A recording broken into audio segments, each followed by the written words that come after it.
Hey, it's Komori, and today we're going to be making the wristbands that Ochako wears with her gym uniform from Boku No Hero Academia.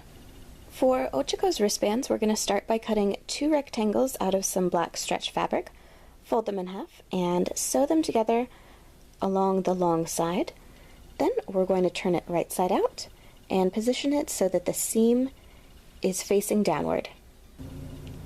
Next, we're going to cut a rectangle of white stretch material, place it on top of the wristband.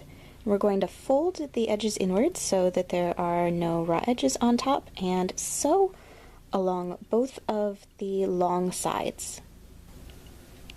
After the stripe has been sewn in place, fold the rectangle in half and sew it together along the side. Turn the wristbands right side out, and with that, Ochako's wristbands are done. For more sewing tutorials on how to make the matching uniform, please subscribe, and thank you very much for watching.